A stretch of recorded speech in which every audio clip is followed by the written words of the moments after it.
And they know what Yearly is all about. Yearly is a flagship from the United States government trying to impact in the next generation of African young leaders.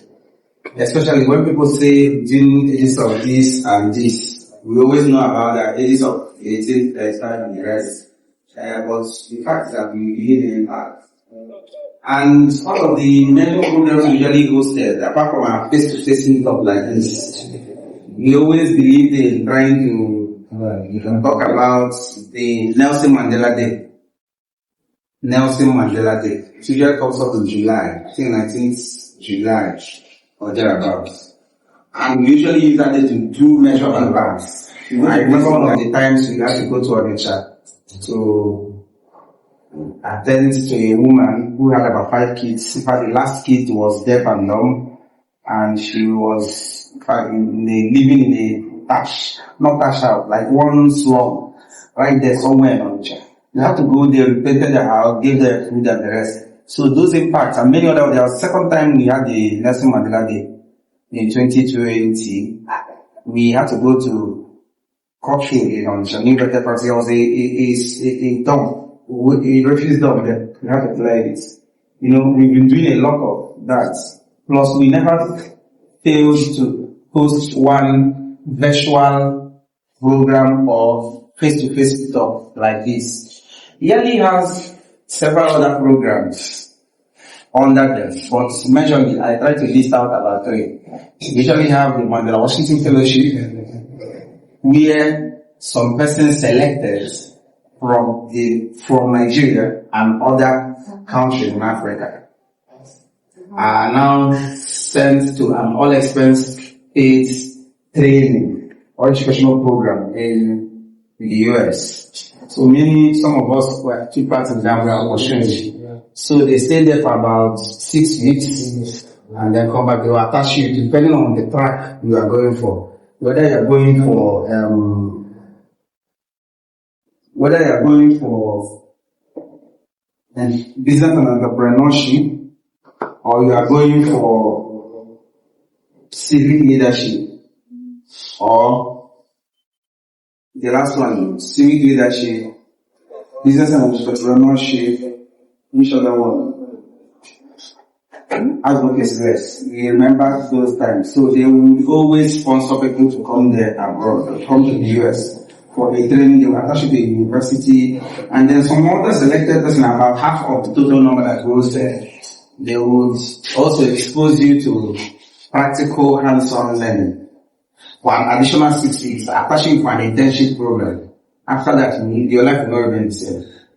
Then, they also have the second tier of that program, the Regional Leadership course, RLC. Yeah, this one is almost similar to the end of the Mandela Washington Fellowship, but this time around it's focused on only the Regional African Center, which for West Africa we have that in Ghana. We have for East Africa, we have for Southern Africa. So for Nigeria and some other Western African countries, if they are selected, they come to Ghana, same program style like Mandela Washington Fellowship. They expose you to your program plan. Maybe you are into advocacy, trying to use your foundation to do something or to mobilize young persons to do something and that they will fix you in that line. If you are under business and entrepreneurship trying to start up maybe business startups or social enterprises, like I remember Maramuna in our group then, before she joined us newly, she started doing coconut oil something. She was initially just manufacturing coconut oil, that was just all. But at a point, she discovered the social enterprise part of it, where she discovered some persons that have burned skins from maybe application of different dermal or creams or whatever. As an aroma. So she started using that. She saw the rehabilitational effects the coconut oil will always have. And she started using it to give, or people can buy and then give out to these people to rehabilitate their skin. But most importantly, why would someone want to apply a particular cream on their body to become fair? She now identified the social problems, self-esteem issues, especially amongst young girls. and she started doing that. I remember when she had her first program, we always support each other. We had to come, we hosted a debate among some schools there in Onitsha and Anambra State. Talking about self-esteem. And with that day, she gave out prizes, but at the end, she still sells her coconut. So you see, social enterprise is almost like an enterprise, a business that is trying to identify or solve a social problem, which in that guise was almost about things about self-esteem. It's very important in ladies. Most of the ladies that fell into one trap or the other, or try to get molested. Some of them made self-esteem issue. They could not say no. They had to join a gang of friends who were actually deceiving them and the rest. But this is just to give you an example of people like that. So the fact is that your activity, I don't want to call it your program, your activity, anything you are doing, must be solving a problem. In other words, one of the simplest things you must know, so that when you are now doing your activity, you align it properly, is knowing about the SDGs, the Sustainable Development Goals. Maybe one day we'll teach about it on the platform. We have a line, but I want to support and make sure that this government succeeds. So SDGs, we have Goal 1 to 17. SDG is an advanced level of MDG. Some of you are not born when you had the MDG anyway. The MDG is up to 2010 and 2000 from around then. And we were talking about Millennium Development Goals, poverty, shelter, water, whatever. But now the SDGs came up, adopted some of the MDG goals, merged some of them, separated some of them. But what is the SDG? The SDG is just like a lineup of a plan or a goal which the whole world, especially the member countries that came together to bring down, about 157 of them, that came together to talk about that the world can become a better place. These goals, goal 1, goal 2, to goal 17 is achieved. And they try to align them. Some of them according to scale of preference, some of them arbitrary.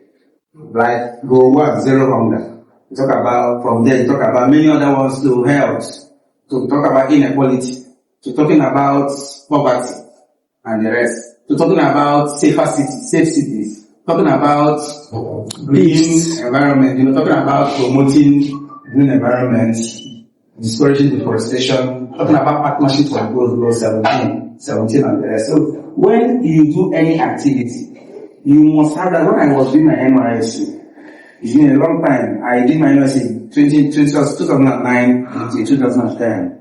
In Delta State. I was best copper in the States. I got a state honor award. But the projects I did, for you to get the state honor award, you need to do personal CDS, personal community development service. Apart from being added to one, maybe CDS group, Vanguard, or road safety, or whatever, you need to do your personal community development service. And so you see when my own interest in impact started, even before I saw what it was. So, I remember if you go to a land in Delta State, a rural community, the desk they still use because my name is still there, so Stanley, and then the latest is still. But I remember one of the persons that got the state honor award, he was the third person. But he spent more money in his own project. He had money, his uncle was rich and the rest. So he had to pay flower or horticulture people and they beautify the front of the government house in Delta State and sank a borehole in the government house. Taking a borehole costs so much money, but for me I did about 7 projects then. But those projects were not that costly. But it embodied trying to coordinate with people in the society, meet with people in the community to solve a problem. The impact is what there is. So now, doing the grass and sinking borehole in the government house that already had a borehole is good though, but the impact, the people it is reaching to is not much compared to the person that was the second position.